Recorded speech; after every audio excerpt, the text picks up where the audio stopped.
যার কারণে গোটা রাজনীতিতে তোলপাড়। কে এই নাবিলা ইদ্রিস?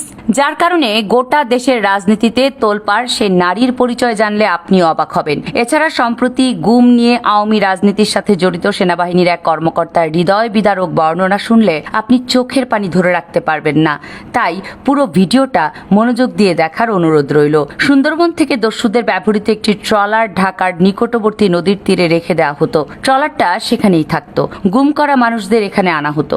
রাতের অন্ধকারে ট্রলার নদীর বুক চিরে এগোতো। নদীর নিস্তব্ধতা ভাঙত এই আওয়াজে। তখনই পার্সেল বা প্যাকেট, তারা যে নামই বলুক, তাকে প্রস্তুত করা হতো। ব্যক্তির পায়ের সাথে সিমেন্টের ব্যাগ বেঁধে দেওয়া হতো। সিমেন্টের ব্যাগ দুইটা সহ তাকে ট্রলারটির কিনারে দাঁড় করিয়ে বা বসিয়ে রাখা হতো। অফিসাররা নির্দেশ দিতেন অথবা নিজেরাই কাজ করতেন। নলের সামনে বালিশ দিয়ে মাথায় 1 বা 2 রাউন্ড গুলি। ঠিক এর কয়েক সেকেন্ডের মধ্যেই কেউ ধারালো ছুরি দিয়ে পেটটা কেটে চিরে দিত। তারপর পায়ের সাথে বেঁধে রাখা সিমেন্টের ব্যাগ নিয়ে তাকে পানিতে ছেড়ে দেওয়া হতো। মাথায় গুলি, পেট কাটা, পায়ে বাঁধা সিমেন্টের ব্যাগ। এভাবেই নিঃশব্দে আওয়ামী বিরোধী হতভাগা মানুষরা নদীর গভীরে হারিয়ে যেত। ব্যাস, মিশন শেষ। এভাবে গুমের এক একটা সাবজেক্ট শেষ করতেন জিয়াউল আহসান এবং তার ফোর্স। এটা একটা সংস্কৃতি ছিল। জিয়াউল একাই হাতে মেরেছেন হাজার খানেক, কিন্তু পুরো প্রক্রিয়াতে ছিল চাকরি করা আরো অনেকে। এরা কি শুধুই চাকরির জন্য এগুলো করেছে? এটা কি ডিফেন্স অফিসারদের কাজ ছিল? গুমের শেষ পরিণতি এমন নৃশংস কাহিনী আপনার মনকে হয়তো নাড়া দিয়েছে। রক্তখেকো হাসিনা এবং তার বাহিনী কতটাই না উন্মাদ ছিল। তবে সবকিছুর একটা শেষ আছে। সেই শেষটা যেন হতে যাচ্ছে একটা রহস্যময়ী নারীর হাত ধরে, যে নারী গুমের সাথে জড়িত অফিসারদের আতঙ্কের নাম। চলুন এই রহস্যময়ী নারী সহ আরো বিস্তারিত ঘটনা জেনে আসি। গুম কমিশনের সদস্য ডক্টর নাবিলা ইদ্রিস যা করেছেন বা যা করছেন সেটা এক কথায় দুর্দান্ত। RAB, police, DB, SI, military, judiciary, রাষ্ট্র, এমন কোনো পাওয়ারফুল দপ্তর নেই যাদের বিরুদ্ধে তিনি গুম হওয়া ভিকটিমদের বয়ান ও প্রমাণ সহ অভিযোগ হাজির করেন নাই।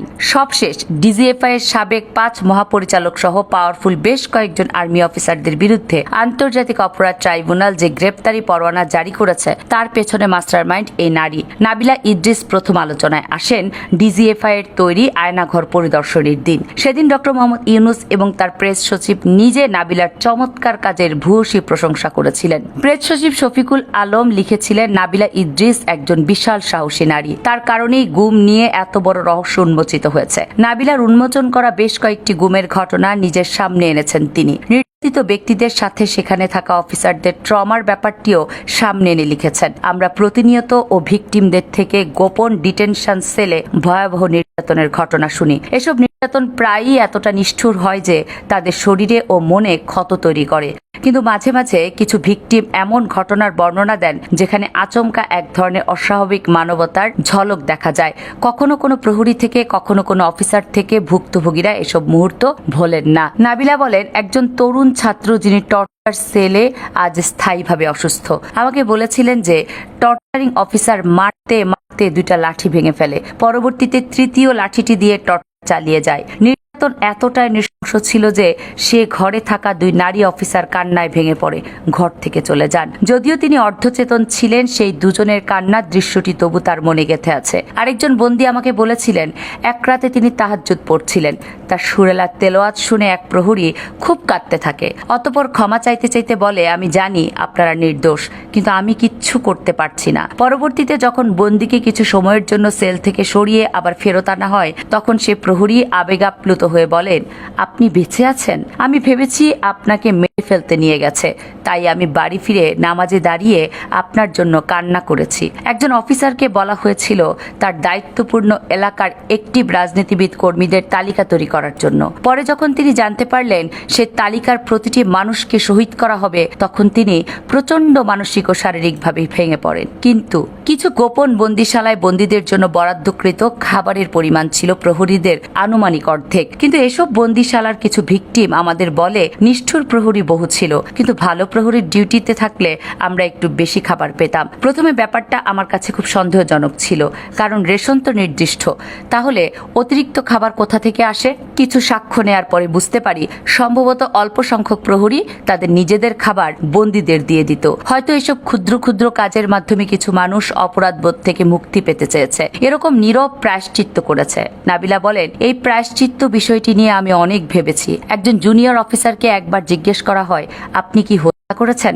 তিনি ইতস্তত হয়ে বলেন, দুজনকে করতে হয়েছে আর 4 জনকে হতে দেখেছি। তাকে জিজ্ঞেস করা হয়, এই কাজের বিনিময়ে যে টাকা পেয়েছিলেন কি করেছেন সে টাকা? তিনি বলেন, গ্রামের মসজিদে দান করে দিয়েছি। নাবিলা বলেন, তার উত্তর আমাকে অনেক ভাবিয়েছে। প্রায়শ্চিত্ত করতে হলে এভাবে হবে না, কারণ এটা বান্দার হক। তাই ভিকটিমরা ক্ষমা না করলে সারা জীবন নামাজ পড়লেও কাজ হবে না। নাবিলা বলেন, প্রায়শ্চিত্ত যদি করতেই হয় তাহলে এসব কাজের সাথে জড়িতদের নাম বলেন। তাদের বিচারের আওতায় আনতে গুম কমিশনের সহযোগিতার কথাও বলে নাবিলার একটা বড় কাজ করেছেন।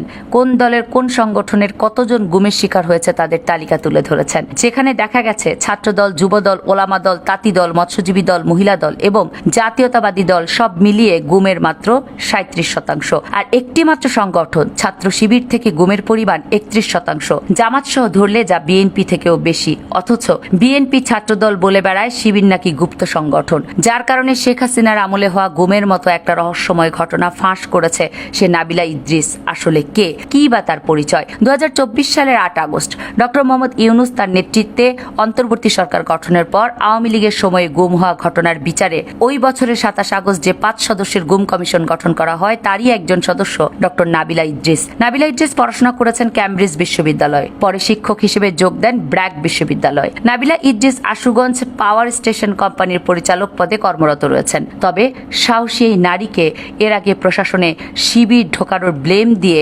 সচিবালয়ে ঢোকার অনেক নিষেধাজ্ঞাই জারি করেছিল উপদেষ্টা আসিফ মাহমুদ। সে সময় চিঠি দিয়ে গুম কমিশনে নাবিলা ইদ্রিস এবং ঢাকা বিশ্ববিদ্যালয় শিবিরের সাবেক সভাপতি রাফি সালমান রিফাতের বিরুদ্ধে উপদেষ্টাদের এপিএস নিয়োগের অভিযোগ তুলেছিলেন তিনি।